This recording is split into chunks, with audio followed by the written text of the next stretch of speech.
What up? It's KP, the sports chick.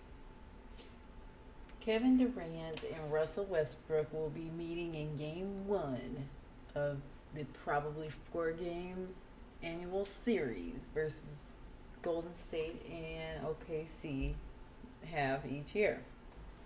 Obviously, this year is different between the two teams because two of the players were on OKC last year, and now one of them is not.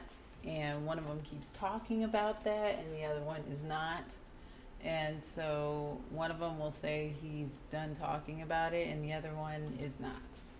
Hence the two interviews that were done this week prior to Thursday night's game in the Bay. So Kevin Durant still is insistent on the fact that he has no beef with Russell Westbrook. Well, Russell Westbrook is keeping his mouth shut. Surprisingly classy, not surprisingly because I'm saying he's a bad dude. I'm saying just surprisingly because kids like to talk, and they're both still kids. So Durant is the one doing all the talking. He is basically saying that he doesn't have a beef with him. He never did anything wrong. Never backstabbed him. He just switched teams. And then he in this interview he did for the San Jose Mercury News, one of his quotes talk about how what I said about the backstabbing, but also he says everyone on the outside is looking at is, oh, you must not have liked him. Hell no, come on, man. Nobody understand that part. I'm trying to find who I am. He knew who he was. He knew what he wanted to do. He married young. He met his girlfriend in college. I didn't have none of that. He grew up in a two-person home. I'm still trying to find out who I am. And we end up going this way as far as off the court personality-wise, and that's not a bad thing. That's the quote from Kevin Durant. It's an insightful comment. He deserves credit for being that transparent about it, but at the same time, it's like, why? Why do you feel like we all have to know this?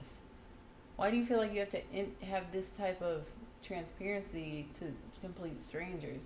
I think if I'm Westbrook, I would appreciate if you just kept our relationship or lack thereof to yourself. I mean, there's no point in talking about it anymore, and you're perpetuating the media to keep perpetuating that because it's over. You guys aren't playing anymore. So what? I mean, it's not like you guys won multiple championships together. You guys played together for a couple of years, for God's sakes. It's not like Shaq and Kobe who won like three ships together, 3 rings. Like, the media needs to get over themselves, and Kevin Durant needs to get over himself. And, you know, it seems endearing, it seems convincing, but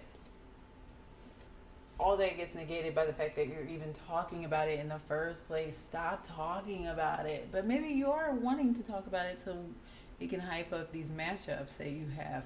And I'm kind of, you know, I've always liked KD. I think he's a cool player. I think he's probably a cool dude.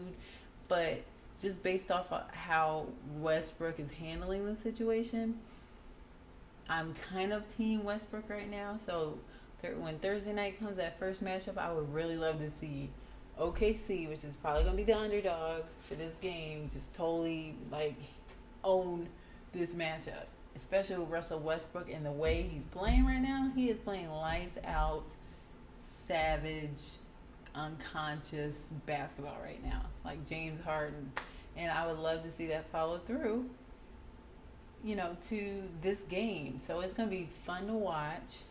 I'd love to hear your opinion about it. Who's going to win? What do you think about how each one of them is handling this situation? Leave your comments at YouTube at KP the Sports Chick, or you can go to kpthesportschick.com. Check me out there as well.